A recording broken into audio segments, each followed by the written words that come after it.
Thanks for staying with us here on The Pulse. Now, the people of Tatindo in the Tatale Sanguli district of the northern region are worried about how people continue to lose their lives in their bid to cross a dam constructed under the One Village, One Dam project for the community. They also fear that the poor quality of the dam constructed would not enable the dam to hold water during the dry season for their gardening. Northern Region correspondent Martina Bugri has more. It was built to offer the people of Tatindo the opportunity to farm during the dry season. This meant that people could be employed all year round to check rural-urban migration during the dry season, as well as improve upon the income of the people. But the residents have described the work done as shoddy. Mensa Makiti Charles said it's an effort in vain because the water would not last. He said 3 people have died already trying to cross the dam. The government, those who have come to construct our dam, the dam actually will never help us because the water is running away. And the main purpose for them digging was for dry season farming, and it wouldn't help us because the water is running away. And within this year that they've dug, and 3 people have died inside, and many people were going to fall inside, and many people were able to capture them because the dam, we don't have the bridge. The bridge is not there for people to cross. We are appealing to the contractor who have constructed this to come and make the bridge for us so that it will save people's life, and we also be happy. And the dam to the water is running loss. Okay. So have died. What happened? What happened and they got drowned? The main reason was that they were to cross, and because of there is no bridge, we have made some local bridge, and they were to cross. So water just pushed them away, and they lost their life. What was the challenge in crossing to the other side? Actually, it was very difficult for us to cross. And we forced them, they came and did this, and it didn't help us. So we, the local people, we came and did this for ourselves. Okay, so if it was difficult already for you, why do you then say that it is the dam that has caused that? Actually, when the dam wasn't there at all, when we were crossing, it was helping us more than what they did for now. Kibika Nimak said the water used to stay longer whilst in the past, but with what they have done under the 1V, 1D, the water would not last. I think it was dug just for inhabitants of this community to at least reduce poverty through farming in the dry season. But it has tended to be the opposite because it has been poorly constructed. And in fact, much particularly is about the depth and other things. In fact, the road they've constructed so that we can pass through the dam is very poor. It is, in fact, a shoddy work. They've done nothing, and they need to sit up on that. They have to come and do something about it because when it was there formerly, at least we used to get some water, but what they have done has made the water flow away. No water is staying anymore in the dam. So we are beseeching them to come to our aid. In fact, the dam has tended to become a place of danger because this year it has claimed a lot of lives. About 3 people have died. So we are pleading on the government or whoever is responsible for the digging of this dam to come to our aid. Nyamanum Kweku, who spoke in Konkomba, said the dam will not help them. He said it's a threat to the lives of the people. That will not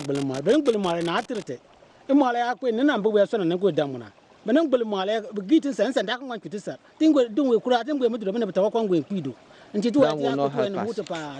Just this rainy season, many people died. 3 people that lost their lives. Old ladies, even strong men, they can't walk. when they come here, the water is threatening their life. Look at the way they've constructed the thing. We were expecting them to construct it in a way that we can use it for dry farming. But looking at it, in fact, it will not reach anywhere. We are going to suffer, and we are suffering. In fact, we need them to come and help us. Whoever that business will come back and do his work for us. We are suffering. It was supposed to save us, but we are suffering.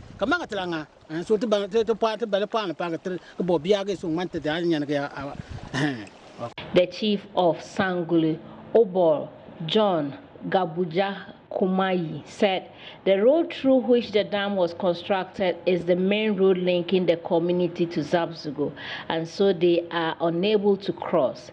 He said foodstuffs are locked up on the other side of the river because no vehicle can move to bring the farm produce. About the dam, they contracted the dam which is linking to Zabzugo. It's our main route here linking to Zabzugo, Tatundo to Yachudo to Zabzugo.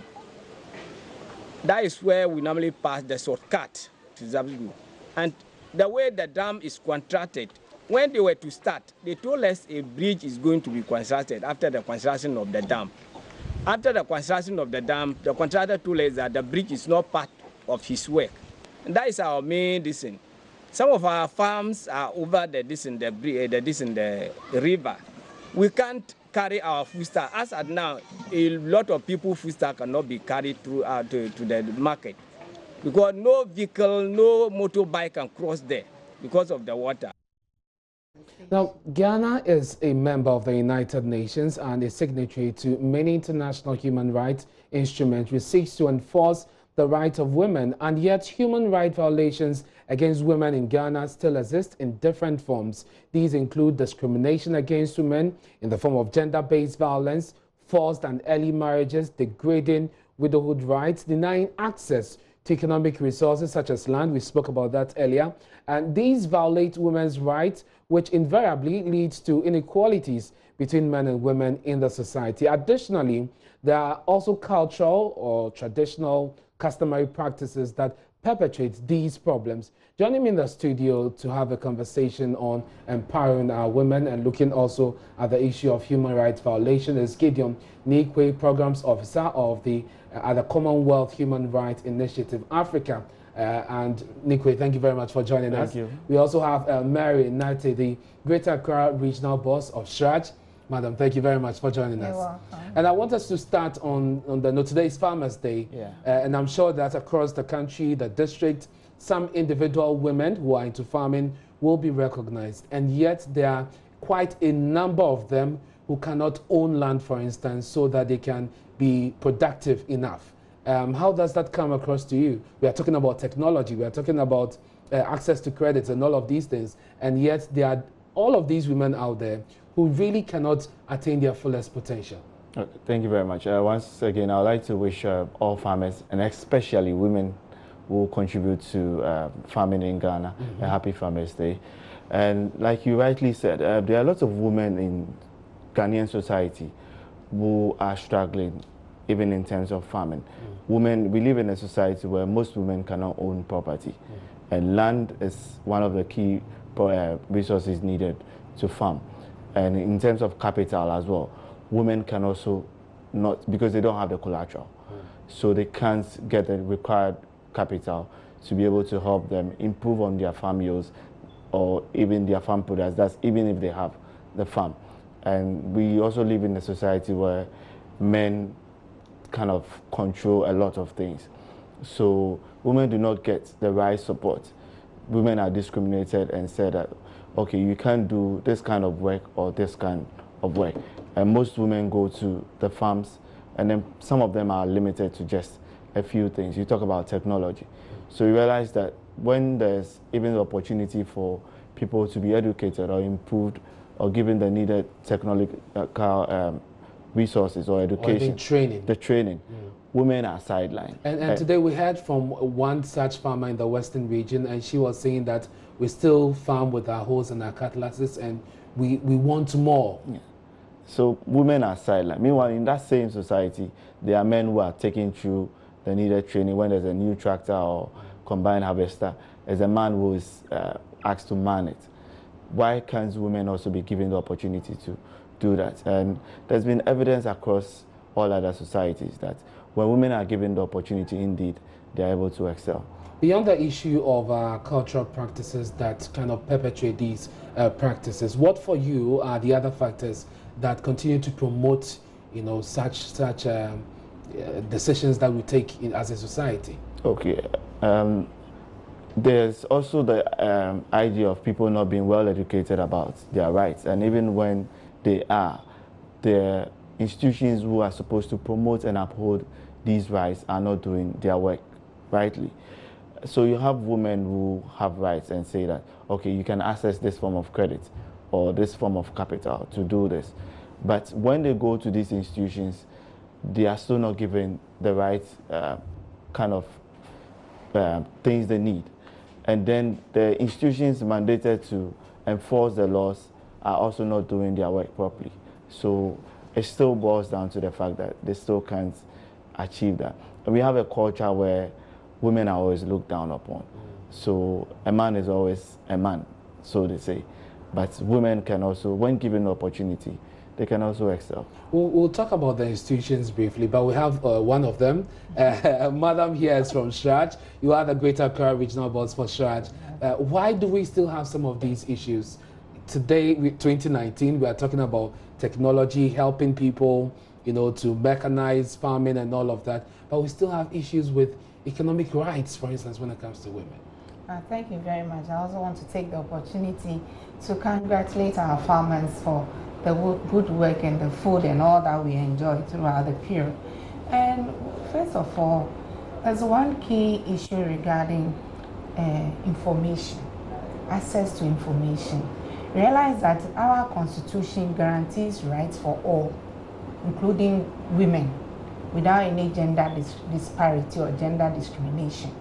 However, it's important for women to come to a point where they will have to know what is their rights, where can I actually get help, or where can I get assistance, and also to take the bold step to take the initiative to access these rights.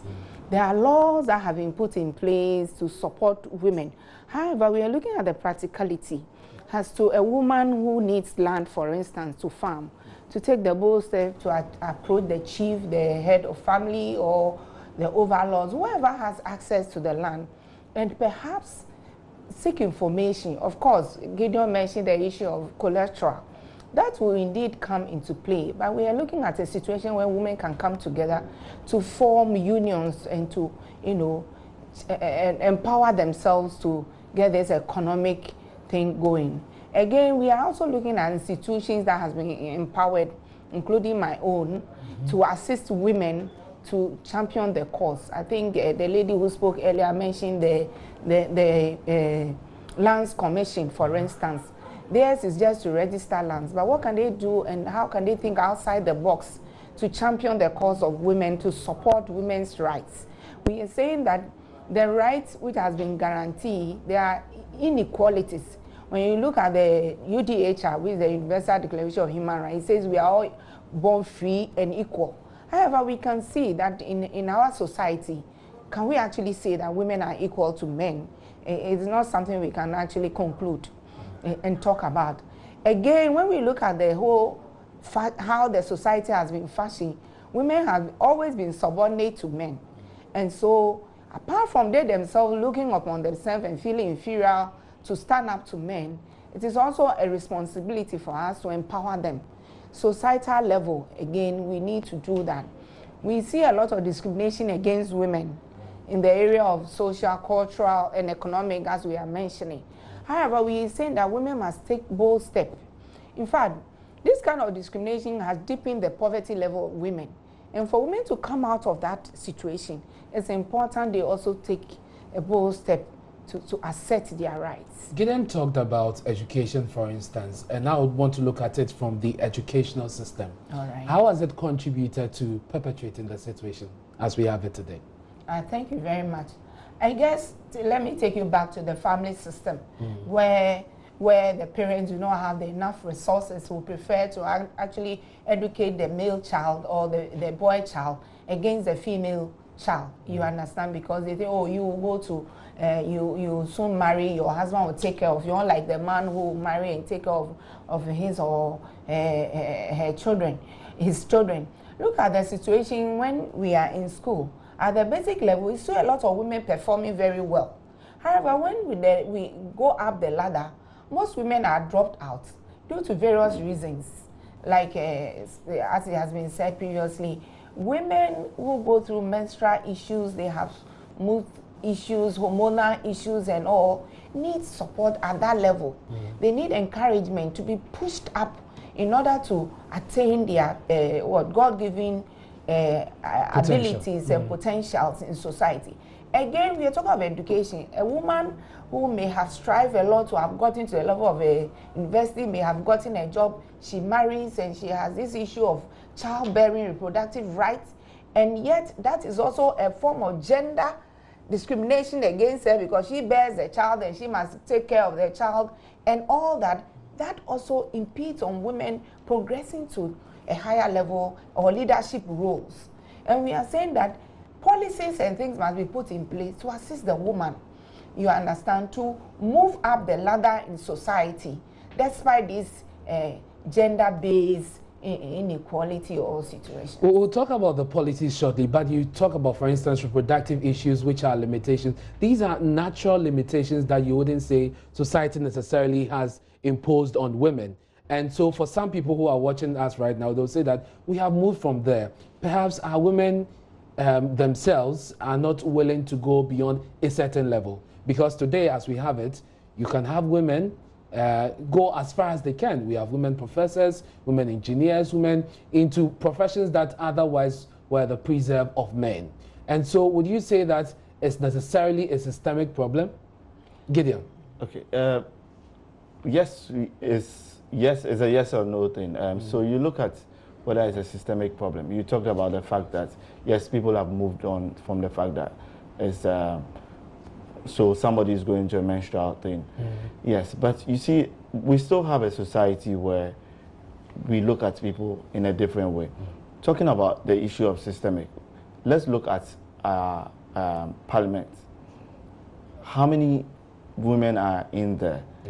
And you take the kind of politics we ministers. Our ministers. The president said he was going to do what, 30, at least a minimum of 30%. So even with parliament, you say people are putting themselves to be voted for. But when it comes to the ministers, when it comes to the chief directors, it comes to deputy ministers, these are people who are appointed. And like you said, the president said he was going to do 30%, but we still don't have that 30%. Are we saying that we don't have enough women out there who are qualified to attain these positions? No. I've worked with a lot of women. I sat in classes with women who are far more brilliant or far more productive than I am. But yet, I still occupy positions where they wouldn't give a woman the opportunity to. Why is that happening so? The other side of the conversation is that are the women willing to take up, especially when you're looking, and now we are coming into women in leadership. Are they willing? For some people, for instance, when it comes to political leadership, the environment is so poisoned, they cannot survive. And so it is not a matter of potential, but it's also a matter of, if you want, having the tough skin to be able to lead. So it's not, yes. But also the interest. Yes. The interest is there. We've engaged women who say, yes, I am willing to go for this position. But then the woman goes in there, and then it's the same men or people in high authorities who are saying, you know what, or even their husbands say, this position is not a woman's position. So we still have that idea that, so why don't we encourage them? So because if somebody is willing to do something, and you give that person the needed encouragement, she is able to say that, yes, now I have the backing of my family, I have the backing of my friends. So it's easier to go in there and exhibit the kind of confidence that is needed to take up that position. Encouraging them, yes, very quickly. I think the issue of affirmative action. I was just going to mention that, because this week there was a forum, either this week or last week, and for instance, the Speaker of Parliament was saying that elsewhere women have 6 months for their maternity leave. Here in Ghana, it remains 3 months, and he wants that effected in the bill which has been pending for almost a decade, even more. First of all, why are we still talking about affirmative action bill after so many years? It's sad. It's really sad, especially so because society is more patriarchal. The men are the one in the helm of affairs. And for them to actually come to the level of the woman, it will take a bold step, it will take advocacy, it will take something else. Because why should we... Women are bold, aren't they? We are very bold. We are. Women are very bold. But I guess it's the upbringing and all. And the fact that we've been subordinated. Religion, other things will tell you that the woman's place is here and the man's place is there. And so it will take that paradigm shift for us to move from that level into another. On the other hand, society and even our governance situation of human rights issues have declared that it's important to empower the women. There's what we call positive discrimination. Where there's a lack in a situation, you positively discriminate against the other. So why can't we positively discriminate to make women come into the helm of affairs? And that is what we are talking about, ministerial appointment. We can make a decision that we are appointing more women than men. We've had this conversation over and over again, and for the people who hesitate, some women, the issue for them is about competency and not just the fact that we want a woman to occupy the position. My brother, those are all excuses. There are a lot of women who are very competent. The question is, have you given the person the opportunity and the person has failed? These issues are all issues like the patriarchal thing that women are their own enemies, women are, those are all phrases we shouldn't buy into. Let's take the bull by the horn and let's make a firm decision and declare that this is what we are doing to support women in governance, support women in leadership. Every institution should come up with a policy, something to support women. And I can tell you, if you take the statistics now into all our ministries and you look at women in the helm of affairs, chief directors and all, the figures are so low. Are you telling me that women having worked all over the years to achieve those kind of positions? They have. You understand it? But it's a patriarchal world, and the resistance is actually from the side of the men. Gideon, going forward, let's talk about how practically we can get our women where we want them to be. We have the district level elections, for instance, coming up. What is your organization doing to encourage more women so that they step up the plate? Sure. So because we looked at some of these issues, that's why my organization, that's the Commonwealth Human Rights Initiative and the Africa Center for Human Rights and Sustainable Development, with support from the Netherlands Embassy, is embarking on a project known as Promoting Equal Rights and Economic Empowerment for Women. The main idea there is some will argue that women already have equal opportunities, but is that promoted enough for women to know that this opportunity is there? So the project that we are running, they should try and throw more light on the opportunities that women have, the rights that women have, and then also engage with all the various stakeholders. You say that if you just engage women and tell them they have the power to do this, we live in a society where the men are the ones taking the shots and you don't involve the men. The women will still go back and still argue with their husband, argue with their bosses, and still nothing gets done. But when you bring the men involved and they understand the need why it's important to give women the opportunity, then they begin to appreciate. And now it's easier for them to be able to push even their wives, their sisters, to go up for positions. I believe in a situation where educate somebody on why it's important to do something and not force the person to do it. When the person appreciates the need to do it, even when you are not there, the person is doing it willingly because he or she understands it. That's why it's important. Bring the men involved, get them involved about the benefits that will come when they also give women the opportunities, when they push women. Why is that in our families or societies, men are the ones who are always pushed because you say you are supposed to be the man of the house. Why don't you use that same zeal and say a woman can also do it more? Let's also push the women to do it. So with the district level elections coming on, we need to encourage more women, which we are engaging with all the various stakeholders. And the men also have to get to know that if their wives are also vying for positions, they need their support. It is only when they go on the platforms and then go out there with them, that the people around will see that, okay, they have their support. So even when there are ideas to be shared, they are sharing with their husbands. So has this project been launched? Has it started? What are the activities we should look out for? So the project has been launched. It was launched late last year, okay, in November. What has happened since then? So what has happened since, we've done a couple of activities. We did a capacity building workshop for women groups, as well as youth leaders and the media as well. We did one in Kumasi, and then we also did one in Tamale, in the northern region. And then we also did capacity building workshop for police officers, also involving women. The main idea for that is we realized that most women, when they have issues with the police and they go and then report these issues, most of the police are not able to handle them properly, because most people that have issues are men. So we try to educate them on these issues. And a very quick one, in about 1 minute for me. Are you sponsoring some of the candidates, those who are putting themselves up for the election? No, currently my organization is not supporting. Yeah, very well. And how does Shraj come in? Well, we are just empowering the women and also calling on stakeholders. Article 12 of our Constitution declares that the executive, the legislature, the judiciary, all persons, natural or otherwise, are to respect and uphold our Constitution. So we are calling on them to uphold the Constitution by putting women's issues at the forefront and to assist women to rise up and then to enjoy their economic rights.